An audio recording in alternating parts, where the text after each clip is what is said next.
It's another great day to bring you your program Security Watch Africa, only on this channel, the Africa Independent Television, the channel where you get information about Africa, and here we'll give you that information you need to keep your life safe and secured. Welcome to your program. My name still remains Patrick Abambo. Today it's going to be an exciting edition of the program. The last 1 week has been filled with a lot of activities, but we must say kudos to the security agencies that have upped their game.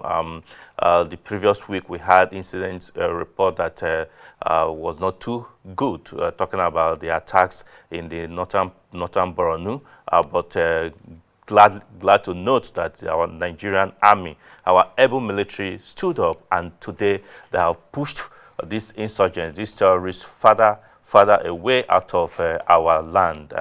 Kudos to the Nigerian army, kudos to the commander-in-chief himself, who took the bull by the horn and visited the men on the front line. Kudos to the leadership of the Nigerian army, particularly the chief of army staff himself, Lieutenant General Tuku Yusuf Buratai, for doing a yeoman's job. No wonder today he's been decorated with a doctorate degree by Kaduna State University in Kaduna. Congratulations to you, sir. And we must commend all the other security agencies that have put hands together and make sure that these insurgents, these terrorists, do not have their way as they had planned. They had planned even more than it happened. But for the timely intervention of all the security agencies, the Nigerian police, the Nigerian Air Force, the Department of State Security have also assisted in providing intelligence. One department of the Nigerian Army we must commend is the Department of Military Intelligence, because they have been able to ensure that information gets to the men on the front line early enough. A lot of things have been said about the attack in Metele, but we want to tell you that 90% of the information that came out from that attack are all false. The true situation of what happened, Security Watch Africa will unveil it to you in subsequent edition of this program as we go. But time is not our friend, so for today, let's go quickly to our first report. As part of the Chief of Army Staff annual conference, which earlier was supposed to be held in Benin, but because of the situation in Borno, the Chief of Army Staff moved the conference to Maiduguri, and it offered opportunity for him to interact and have one-on-one contact with the soldiers and the officers on the front line. Sit back as we bring you a report by Security Watch Africa Ernest on the visit of Lieutenant General T.Y. Buratai to the men on the front line. The gains of the relocation of the Chief of Army Staff annual conference to Maiduguri, Borno State seem to be paying off, as the soldiers who have been under attack by the daredevil terrorist sect Boko Haram are seen to be in high spirit as the Chief of Army Staff Lieutenant General Tukusu Buratai visited. As part of follow-up to the deliberations reached during the conference, the Chief of Army Staff, Lieutenant General Tukusu Buratai, and some top Nigerian Army personnel paid a visit to the troops at their base. General Buratai addressed the Nigerian Army Special Forces Battalion and the Army Headquarters Strike Group, among other formations, who have continued relentlessly to ensure the Northeast is safe again.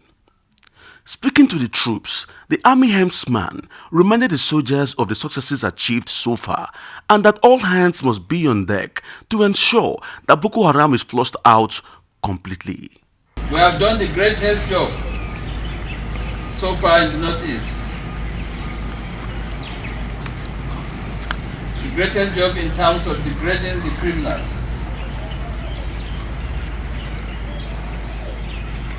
We are better trained, better equipped. We know tactics better than them.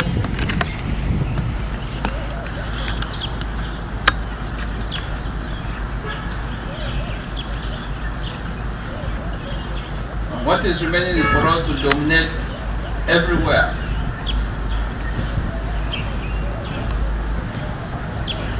And we must dominate our area of responsibilities. We must dominate whole of the Northeast. We will not allow them the freedom to move about. We will not allow them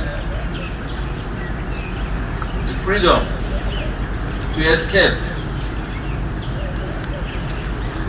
They must be dealt with squarely. A bunch of criminals, bunch of illiterates,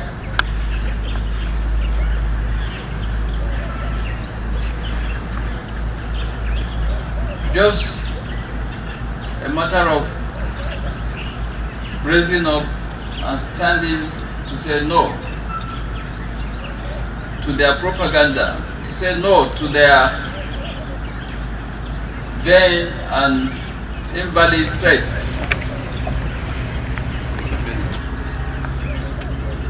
From 2015 to date,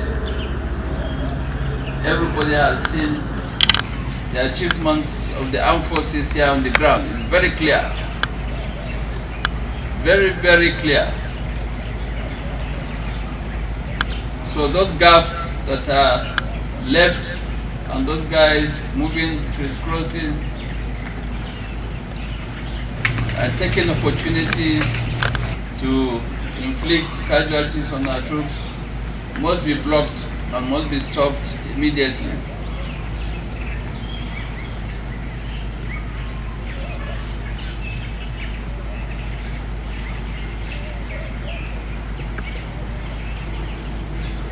Some of you are deployed in different locations, but we must bring you together for you to operate as a formation or as a team, and you must apply those special skills that you've been taught and which you have practiced. I assure you, henceforth, there will never be a dull moment in our operations here in the Northeast. And in fact, we have no cause to have any loss or any gap in the operations.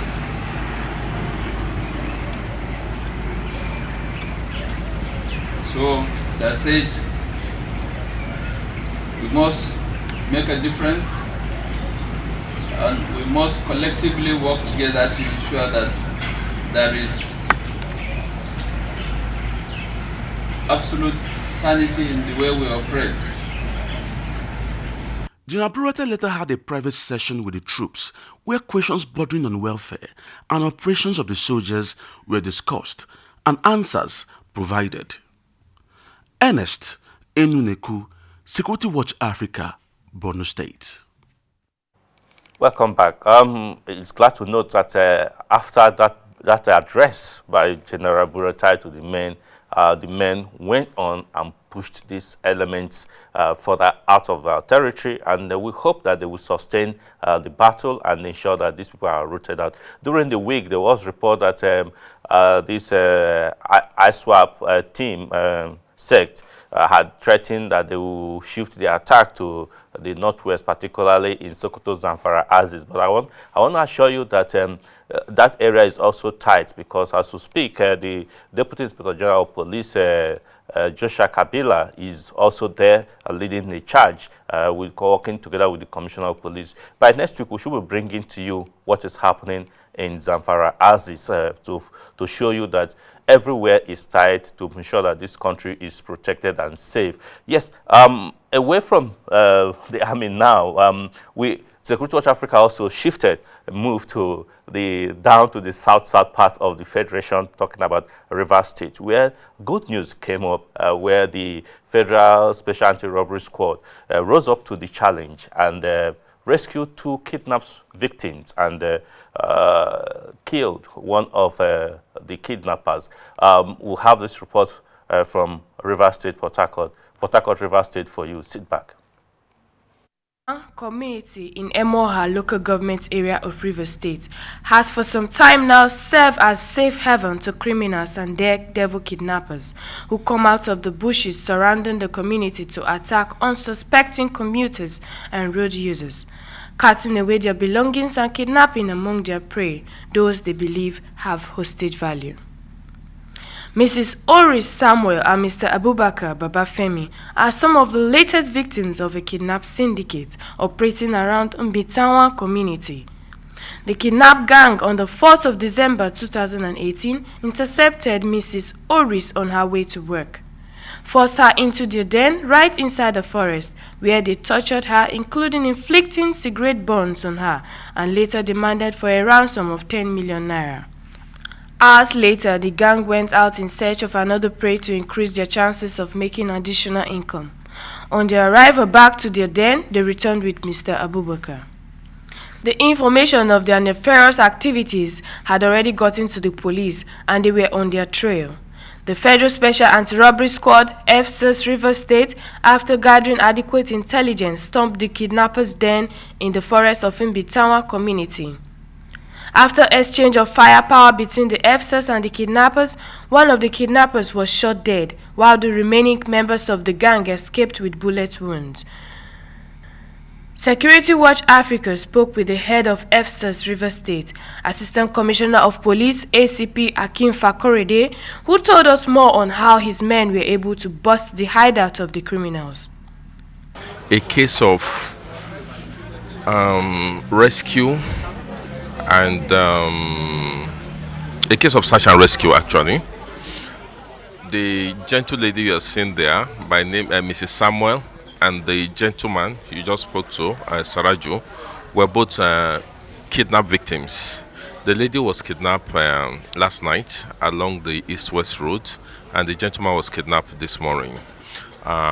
Fortunately for us, one of our patrol team, acting on a tip-off, was able to zero in on the location of the kidnappers, where we had a firefight. At the end, one of the kidnappers was gunned down. ACP Akin called on members of the public to provide police with useful information that will help flush out the remaining members of the gang. We're stepping up patrols along the east-west road in order to ensure that that road is made safe for travelers. But what we find is that the perpetrators of these heinous crimes are community boys. And so we continue to appeal to the communities to synergize with us. They should synergize with us in the area of information. They should synergize with us in the area of intelligence sharing. That is the way we can make their community safe. Items recovered from the daredevil kidnappers include one AK-47 rifle and 2 pump-action guns, live cartridges, telephones, SIM cards, ATM cards, charms, among other valuables. The victim of the kidnap gang, after being rescued by the police, told us their experiences. Yesterday morning on my way to work at that Emoa Obakri Road, these woodlums accosted me with guns, started shooting, so I have to clear, and they said I should come down from the car. So I came down. They now took me and take me down to the forest. So when we got there, they were like saying I should bring money so that they will release me. So they started making calls and demanding for 10 million. As we passed Obakri Junction before SARS, there's some SARS before SARS checking point. So we saw some FT men with ammunition and guns along the road. So they came out from the bush shooting on our vehicle. So unfortunately, I think our driver. The 2018 Africa Security Watch Awards. Welcome back. Kudos to the men and officers of the Nigerian police force, making sure that people feel safer to travel on our road. Just like the Commander Federal SARS Rivers did say, people should provide useful information, timely and useful information, so that people can be more secured. Thank God for the information that got to the team, and they rescued these victims. It's God that helped them, and the able men that rose to the occasion. Yes, you saw it briefly there. We are glad that the 15th Africa Security Watch conference held in the Gambia, in faraway Gambia, and a lot of discussions took place. By next editions of this program, we'll be bringing you some of the conclusion and what came out of that conference. But today we're bringing you some of the part of the report of what happened at the annual conference in Banjul, the Gambia. Sit back. The 2018 Africa Security Watch Awards Conference and Exhibition, which held in the Gambia, was indeed a process that extracted the challenges facing Africa as a continent with the intent to preferring solutions that will bring about lasting and sustainable peace and development the continent of Africa earnestly crave for.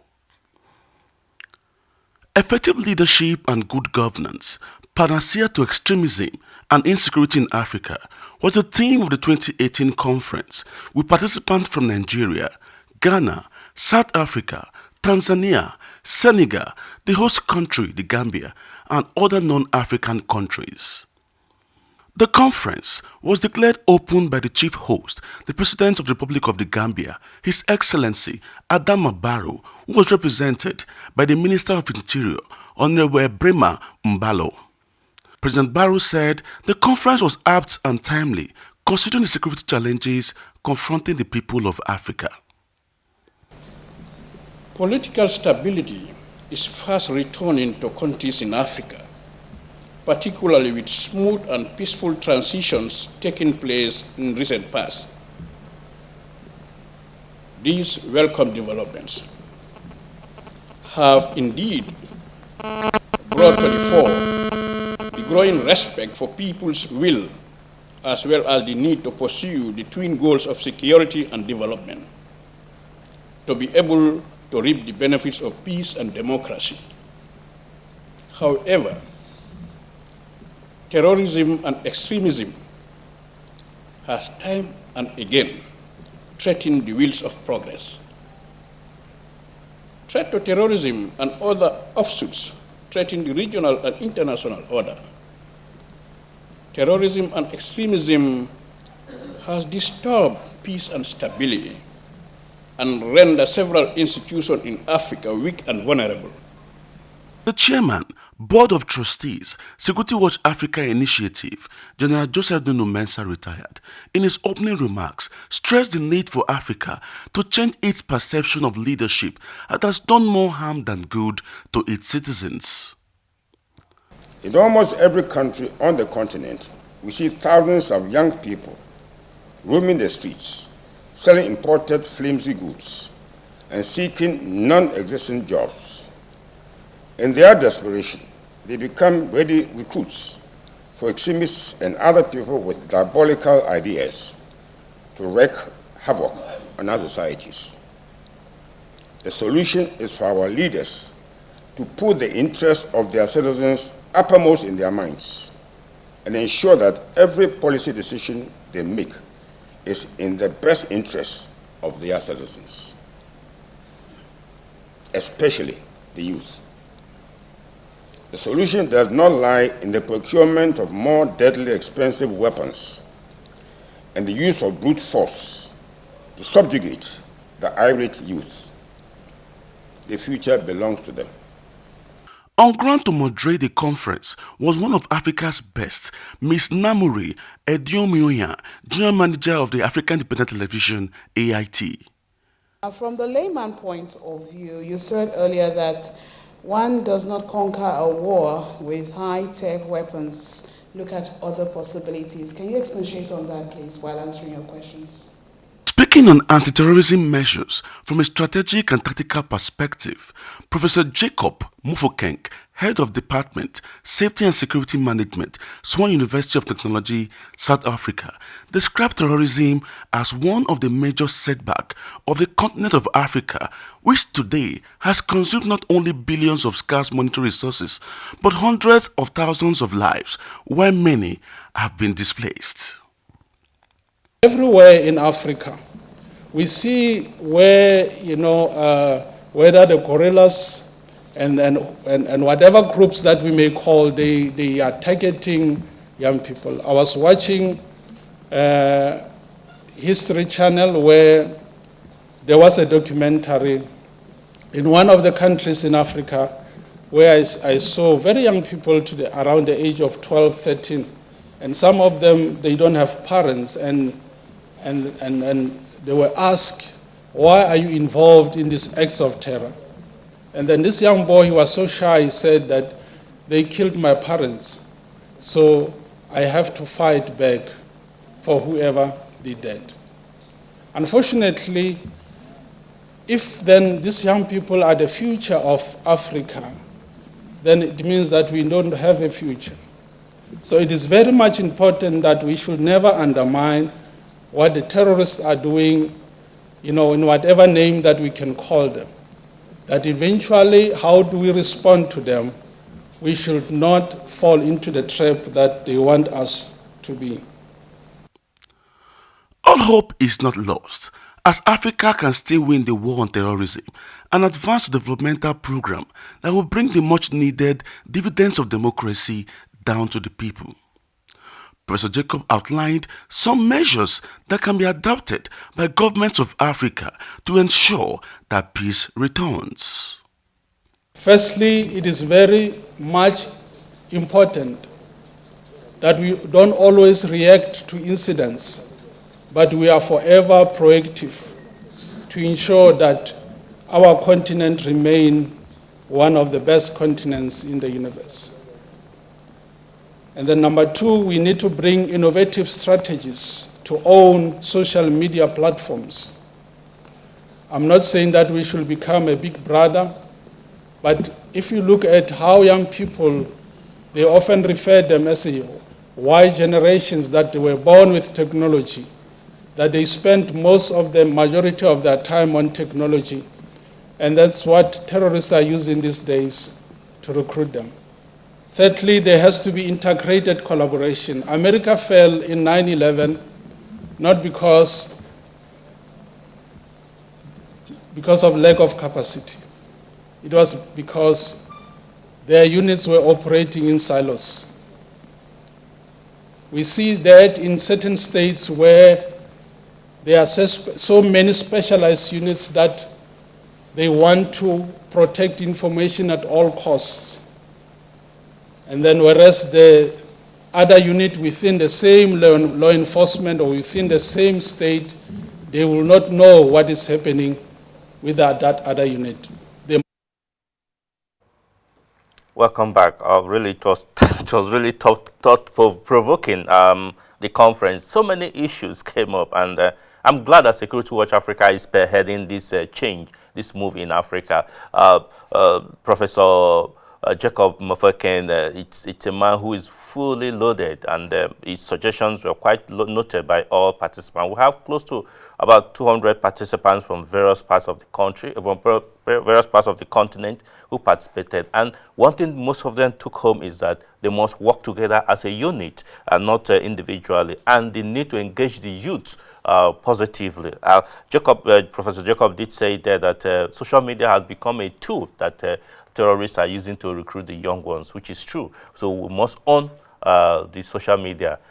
Today, the Nigerian Army has also introduced what they call cyberspace warfare, which is also good, that we must take it over. But away from that, subsequent editions of this program will bring you more from that conference. But one of the persons who got award at the award series in Gambia, but couldn't make it because of a national assignment here that in Nigeria, talking about the Inspector General of Police, the largest police force in Africa. Talk about the IGP Ibrahim Idris, couldn't make it to be there, but he requested that his award must be presented to him in his office, and we took his trophy and his certificate to him in the office. You agree with me that the Nigerian police have done creditably well right now? Like I said, in Zamfara State, they are up there leading the charge, and some of them have also been sent to join the Nigerian Army and other military in Northeast, particularly in Borno State, to help to fight this insurgency. So let's hear what the Inspector General of Police has to say to Security Watch Africa. And the successes were realized. And I think with your support and with the help you are assisting us, we're able to reach not only in Africa, but I think the whole world. Let me thank you for that, and obviously, I'll say that thank you for projecting the activities of the Nigerian Police Force and the successes we have recorded. And let me thank you and all your team, all of you. Yeah, thank you very much. I appreciate it. Thank you. Okay. The commander of the IGP Intelligence Response Team, DCP Abakari there. He was also honored for the work the team are doing. So we must leave for other programs to continue. We do not have enough time any longer. But if you have enjoyed watching us, please do join us again next week so we can do it better. Like I said, the Security Watch Africa team will be heading to Zamfara State this week, possibly so we can bring you what is happening over there by the Nigerian Police Force. Till we'll come your way again next week, I would say thanks for staying tuned to your program and bye for now.